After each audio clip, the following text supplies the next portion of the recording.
Gusto mo namang magsimula ng mga manufactured factory ng gamit yung buko, coconut, o kaya naman uling, i-PM mo ako o kaya naman i-web mo yung Coco 535. May ginawa akong subdomain doon.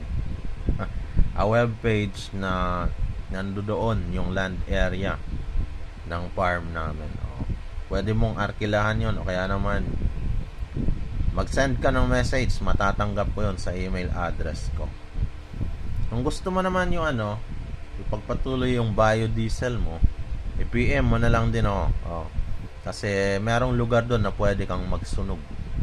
Kahit magsunog ka ng isang buong araw at buong gabi para makakalap ka ng maraming biodiesel, i-PM mo ako.